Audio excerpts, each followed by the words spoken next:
Hello hello गाइजहरू, यो आइतबार र शनिबार छुट्टी भएर कसलाई फाइदा भएको छ मलाई थाहा भएन है। मलाई चाहिँ फाइदा केही पनि भएको छैन। 2 बजेदेखि 4 बजीसम्मको लागि मैले मोबाइल हेर्न दिएको मेरो छोराछोरीलाई होइन। अहिलेसम्म मोबाइल फिर्ता लिएर आउँदैन।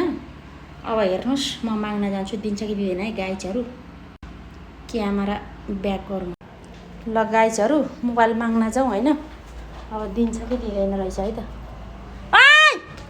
4 बजे भनेको मोबाइल खै फिर्ता आउँछ कि आउँदैन?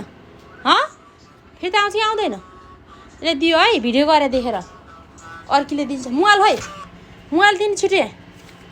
यसको फेरि अनुहार देखाउनु हुँदैन। बुक अगाडि राखेर मोबाइल। गाइजहरू यस्तो छ छोराछोरीको पारा। सकिन्छ। अनि के हो तेरो यो लुगा कहाँ हो, बुक कहाँ हो, मोबाइल कहाँ हो?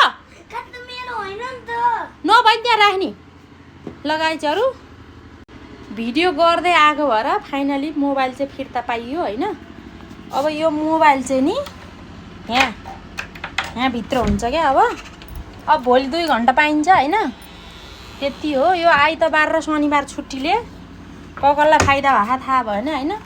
मान्छेहरूलाई कति घाटा भएको क्या गाइजहरू। यो आइतबार र शनिबार छुट्टी भएर सडकमा गाडी चलाएर लाखौँको गाडी किनेर गाडी हाँक्नेहरूलाई कति घाटा भएको होला झन्।